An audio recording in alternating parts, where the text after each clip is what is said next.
Chai with Manjula, a show about giving, featuring non-profit organizations, social activists, social entrepreneurs, and philanthropists who are giving back and making a difference. Chai with Manjula is a show that is a must. Imagine giving birth to a girl, holding her in your arms. Then imagine, one day, waking to the nightmare that your husband has killed her because he considers daughters a burden. Now imagine that for too many women in India, this nightmare is a reality. Nearly 50 million girls are missing from India's population. In India today, for every 1,000 men, there are 927 women.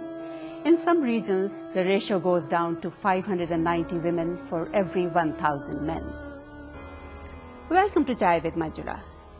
The topic today is rather disturbing. It deals with female foeticide and infanticide in India. And the clip that we just saw is from the trailer of a documentary film called Petals in the Dust, India's Missing Girls. My guest is Nyna Caputi, who is producing this documentary here in the Bay Area. She's also the founder of the Global Walk for India's Missing Girls. Nyna, welcome to Chai with Manjula. Thank you so much, Manjula, for having me on the show. Well, this is such a gut-wrenching story. And many of us grew up in India untouched by gender discrimination. But like you pointed out in the trailer, in many families, girls are seen as a burden. Or the fear is that their life is going to be so miserable that they are better off dead. Yeah. And it's not just the men who feel this way. At times, even women opt for abortion of baby girls for the same fears, for the same reasons. Mm-hmm. So it's great that you are producing a documentary on the subject and raising awareness on this issue. And what I would like to know first is, how did you get interested in the subject? Sure. So I really got interested a couple of years ago when I was looking to adopt a baby girl from India. My husband and I wanted to adopt a girl, and one of the orphanages we visited in India, they pointed out a lake in the vicinity where they said they were drowning baby girls before the orphanage came up. And I was really upset when I heard about this, and I did a little bit more research on it, and I found that this was actually a daily occurrence in India, that Really? baby girls were being killed. So as you dug deeper into this, what were your findings? Is it happening more in certain parts of the country or within certain communities? So it seems to be happening all across India, but more in the north.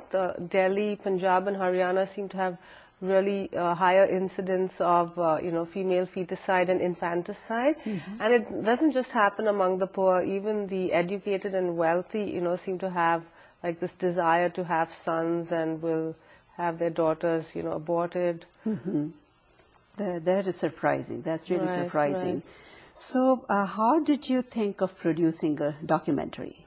So it's really my husband's the filmmaker. I just dabble a little bit in filmmaking, and I felt, since I wasn't aware of this, and I spoke to several Indians and even people in the international community, and they were shocked when I told them about our findings.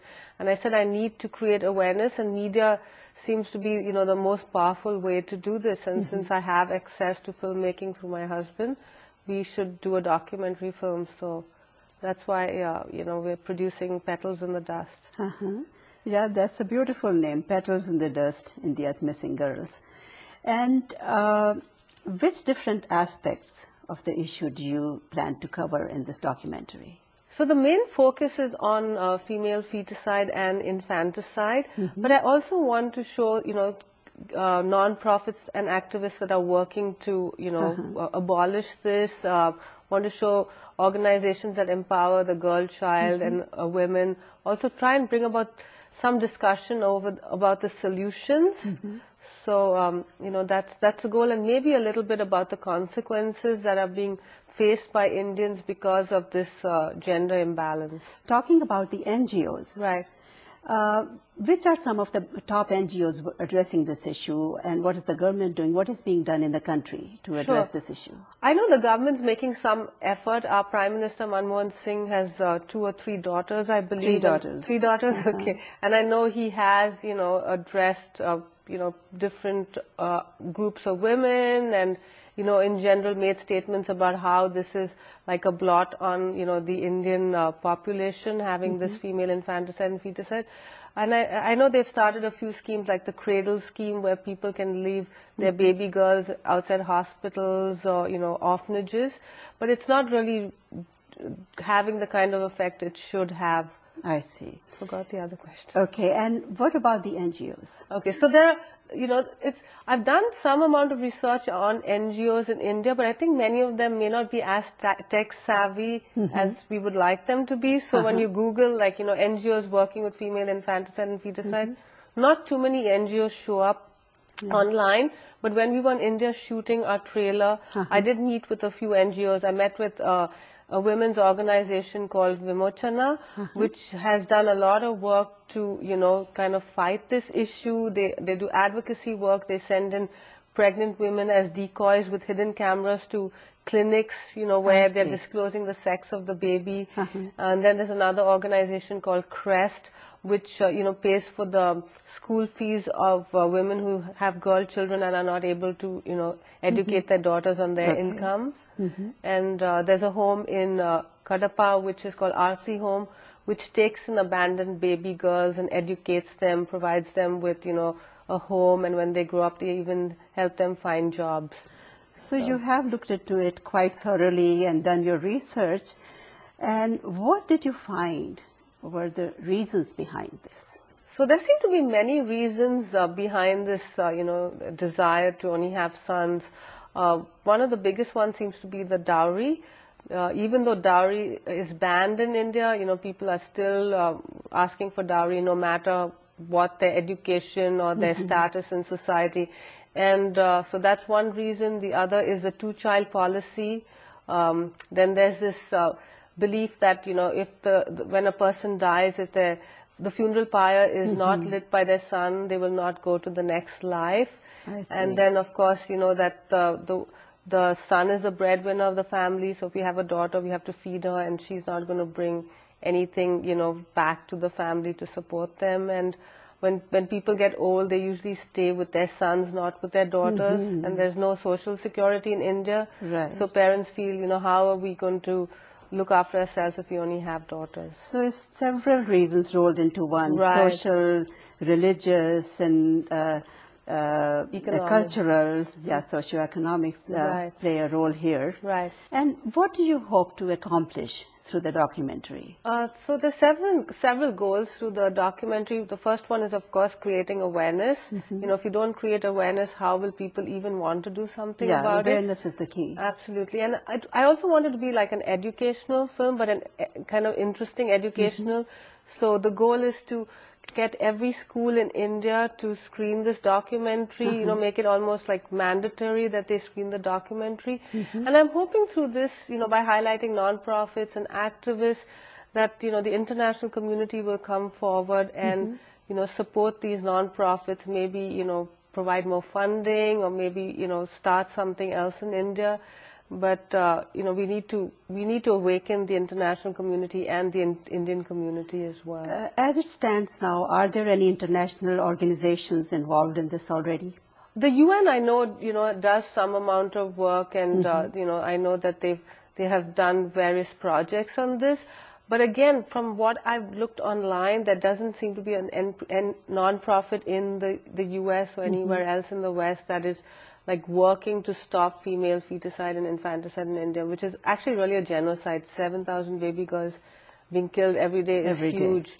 So you would think there would be some kind of international movement to stop this from happening or finding solutions. And expand on the statistics that we got from you, which I read earlier, Right. 50 million women missing and all. Right. Since when, and what length of time? So the 50 million women and girls that have been missing is in the last century. I see. And this has really been deduced by, the economists, looking at the ratio of boys to girls, and how many girls there should have been, in the last century. So that's how they've done the calculations. Over 7,000 baby girls that are being killed every day.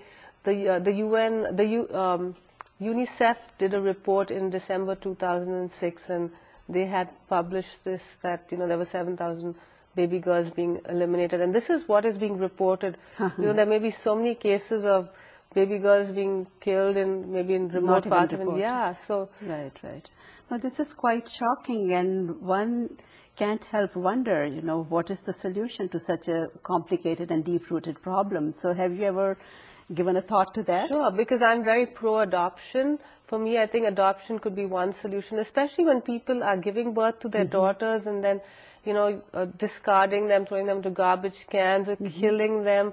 There are so many families, not just in India, but abroad, who would do anything to have that, the daughter in their homes and bring them up as their own child. So adoption is definitely one solution. Yeah, but in some remote villages and rural areas, people may not even be aware of this option. So it's a matter of getting this word out and outreach. Absolutely, by these agencies. Right, definitely awareness, and also making it a positive thing, because I did speak to a few people who are not that educated, and they said, we didn't even know about adoption, and they seem kind of wary of adoption. They said, we'd rather have the baby killed than who knows. Then worry about where she is and how she is. Which caste or which religion or what kind of people will adopt her. So, it's, just like in the US, adoption is treated as a very positive thing. When a woman gives her baby up for adoption, she's kind of congratulated and said she's doing a good thing. She's supported in the 9 months when she's pregnant.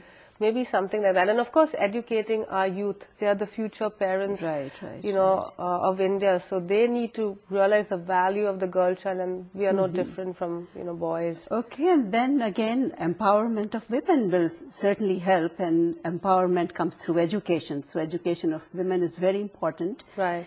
And again, the mindset of the people there. Right. It's such a strong patriarchal society. Right. So we need to change that also, where everyone has a role to play, whether it's teachers or preachers or the media or the entertainment industry. Everyone has a role to play.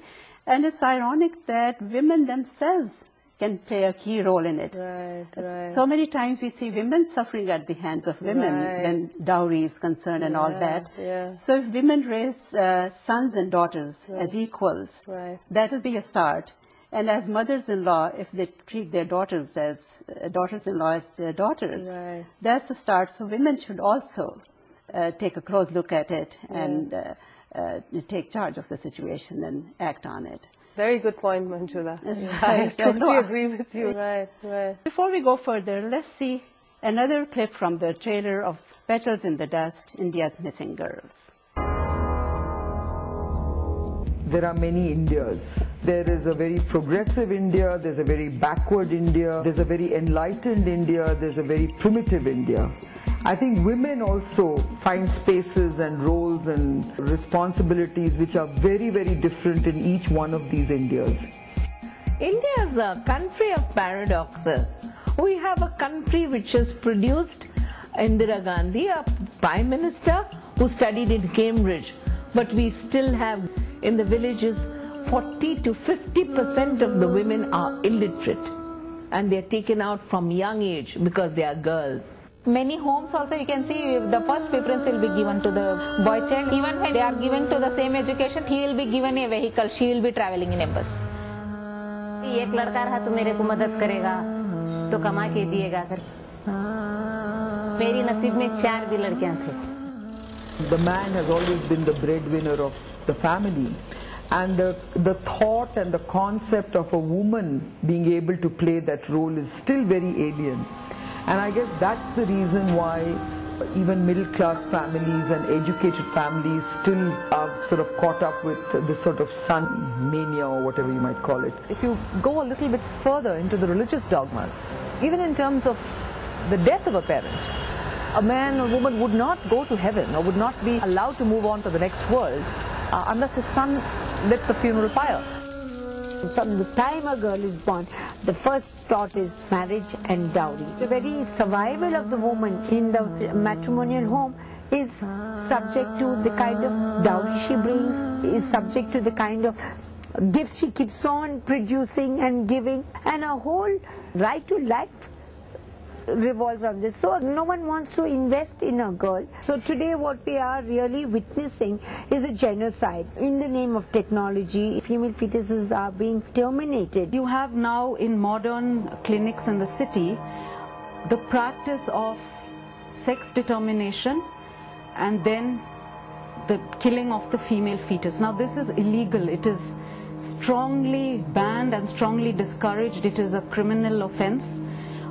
But the problem is that many people feel that having a girl child is just such an inconvenience, or that the girl's life will be so miserable that it's worth the risk of going to jail. After 1 year I got 3 months pregnant, then I went to doctor, then they told a girl baby. Then I went to abortion because I don't want to keep first only girl baby. Girl baby means for 18 years I have to search some boys to get married. I have to make property. That's why I doesn't like girl's life. Means it's a very problematic life. We have gone to many of these clinics and they tell us that even the judges' daughters-in-law have come for a sex selection test. So what are we talking of? In a study which was done by All India Institute of Medical Science, I think, out of the 1,000 abortions that took place, 999 were fetuses of girls. Today it is very clear that infanticide is practiced where they cannot afford a sex detection test. When the child is born and it's a girl, it's like a clear act that I have to do away with this child. And very often the woman, she's filled with emotion and the attachment to her child begins with conception. She can't go through with it. फिर भी एक लड़की पैदा होगा, मेरा मर्द बोला ऐसा, बच्चे ये लड़की कूदो किधर तभी लेको चाको छोड़ दर, तो ऐसा बोला. हम बोला नहीं कैसा छोड़ेंगे, हम लड़की हो गया हम कैसा छोड़ेंगे, ऐसा हमें बहुत रोको उसको पावा सब पकड़ दिया, नहीं हम नहीं छोड़ता, बच्चे को नहीं छोड़ता, ऐसा बोला. This is a grandmother, mother, relatives only. They kill the child. It's horrible because they put the pillow, suffocate the child, or stuff something inside the mouth, including sawdust.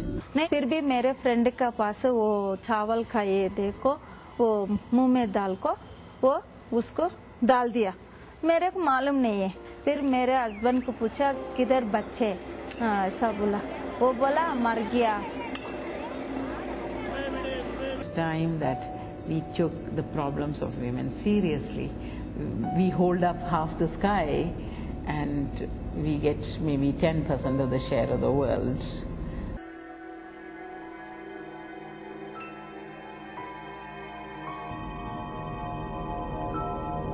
Well, that's a powerful presentation, and we also saw a woman who went for abortion, when she was carrying a baby girl. So women themselves are actually opting for it, which is really sad. Right. And it's so true what the activists are saying over there, that India is a country of paradoxes, or there are many Indias. On the one hand, we have a culture where we worship female deities, as powerful energies controlling the universe, or goddess of learning and wisdom and destruction and creation. Right. But at the same time, we have a culture that indulges into this kind of a practice where female life has no value. So it is really a paradox, like they said. So moving on, you also have a walk for India's missing girls. Tell us about that. How did you start it and how is it going? Sure. So I founded the Global Walk for India's Missing Girls last year.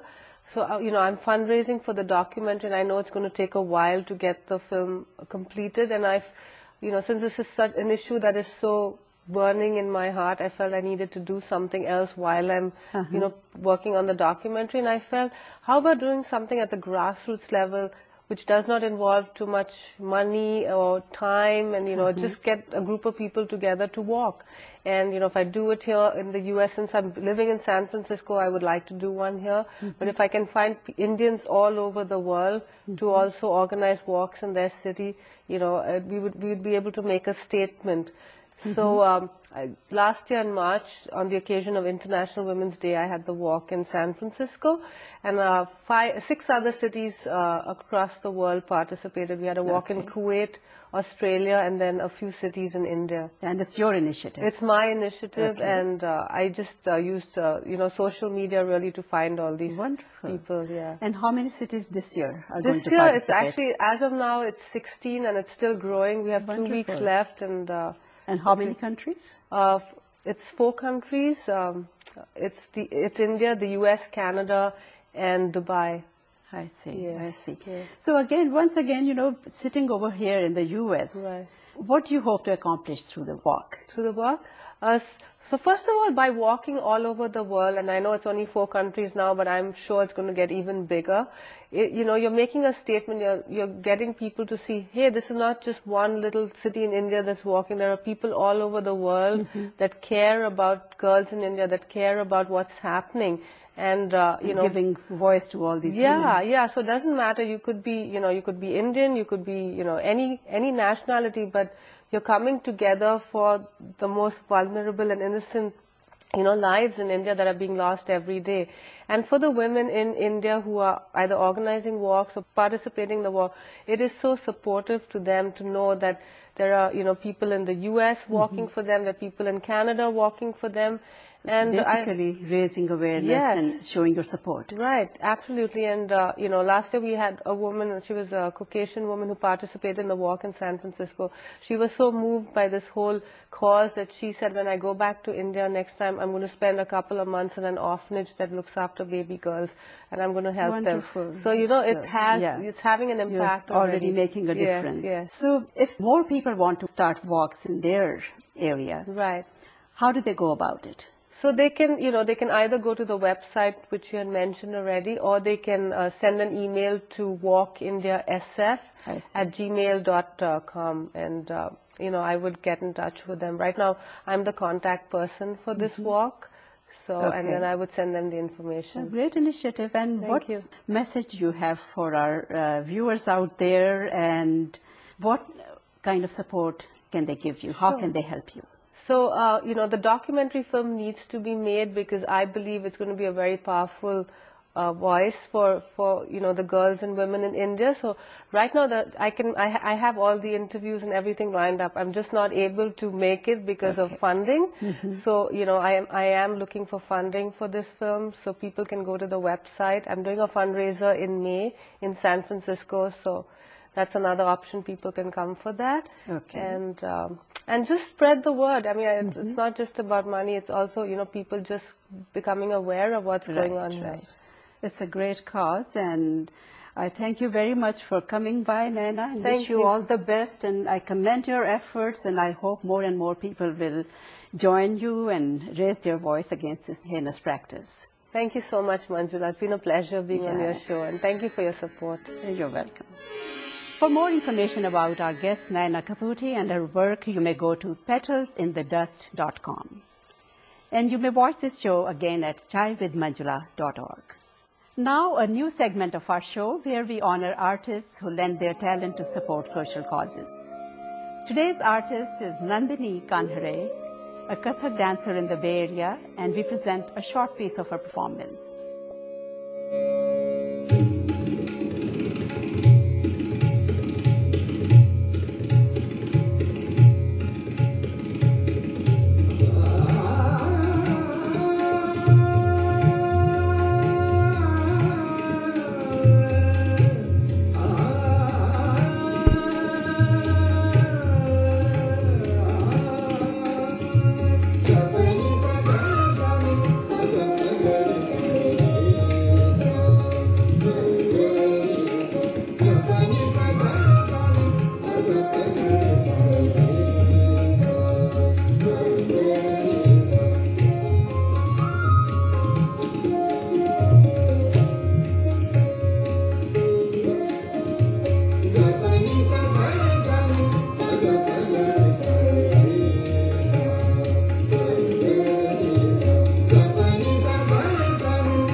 Thank you all for joining us.